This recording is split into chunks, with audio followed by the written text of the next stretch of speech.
All right, I want to start first with, I think your reaction, right? I mean, your reaction right now that Sara, Vice President Duterte's legal team, essentially once again went to the Supreme Court. It's a 186 petition and declaring that there's been a grave abuse of discretion on the part of the House in terms of conducting the impeachment complaint hearings. I want to get your reaction on that first.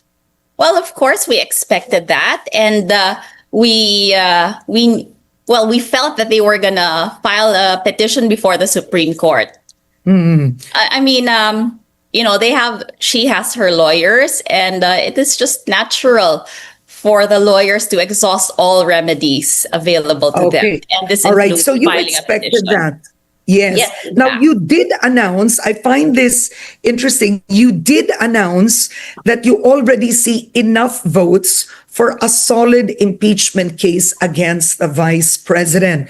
So given that you already see that there's enough votes to impeach her, all you need is 1/3.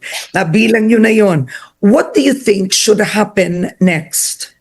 Well, what will happen next is the continuation of the proceedings before the Committee on Justice, where we will have a hearing as stated under the Constitution and as stated in the rules of impeachment of the House of Representatives. So we will proceed with the hearing. Of course, I admit I said that we have enough votes, and this statement was based on conversations with colleagues regarding the impeachment case. And in fact, Ma'am Karen, I admit that we probably won't have the same number of votes as last year.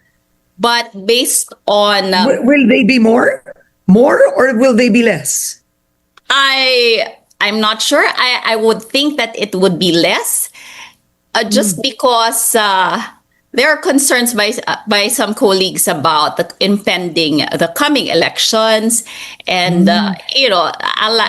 alliances that have to be made in the coming months. In any case, so kumbaga, wait, inamin sa inyo yun, ma'am. Inamin sa inyo, representative, ng ilan yung kasamahan na kumbaga yung dating bumoto na ma-impeach ang vice-presidente, ngayon sinasabi sa inyo, wag na. Yes, I mean, I will admit to that, and I will say that some of them expressed concerns. We know that the vice president said that she was going to run, so a lot of them, especially those from Mindanao, are concerned about their political future.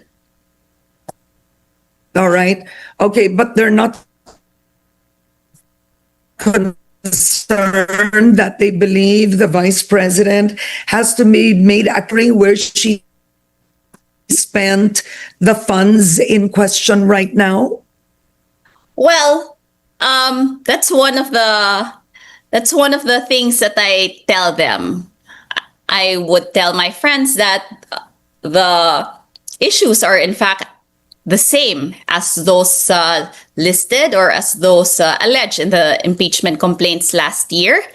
And maybe it would be good to participate in the proceedings and see the evidence as presented before and as will be presented in the hearings before the Committee on Justice.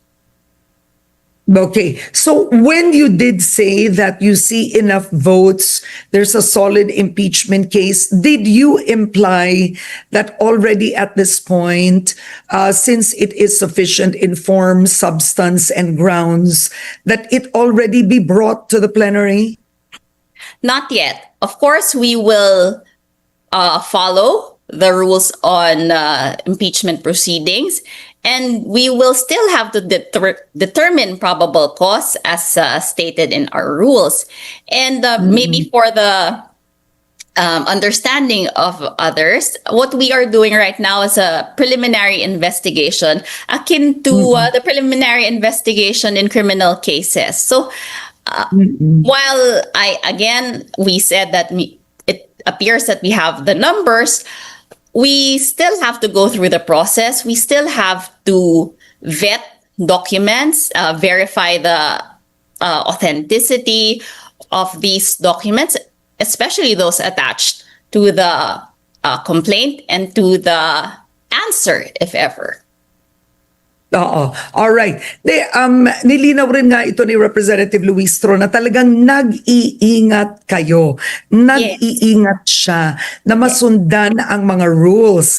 Kaso, Exactly. 'di ba? Para hindi nga daw madala ulit sa Korte Suprema at yan ulit ang issue.